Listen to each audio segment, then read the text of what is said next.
Nama Aditya Hasibuan langsung trending Twitter usai video penganiayaan terhadap seorang mahasiswa bernama Ken Admiral viral.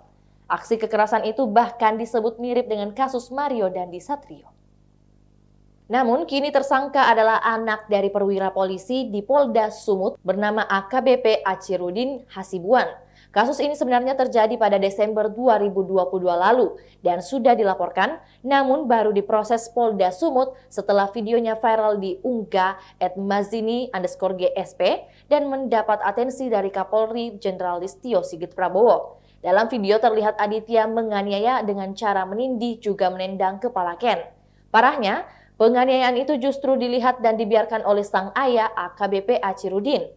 AKBP Achirudin bahkan dalam berita acara, pemeriksaan sempat mengancam dengan meminta seorang laki-laki mengambilkan senjata laras panjang.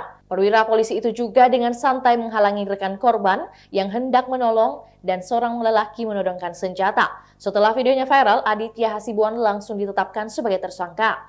Aditya digiring bersama ayahnya AKBP Achirudin Hasibuan dalam konferensi pers di Polda Sumut kemarin. AKBP Achirudin juga kini dicopot dari jabatannya sebagai Kabak Bin Opsnal Sat Narkoba Polda Sumut.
Itulah tadi berita hot news kita pada hari ini. Saksikan berita hot news lainnya hanya di kanal YouTube dan Facebook Tribun Timur.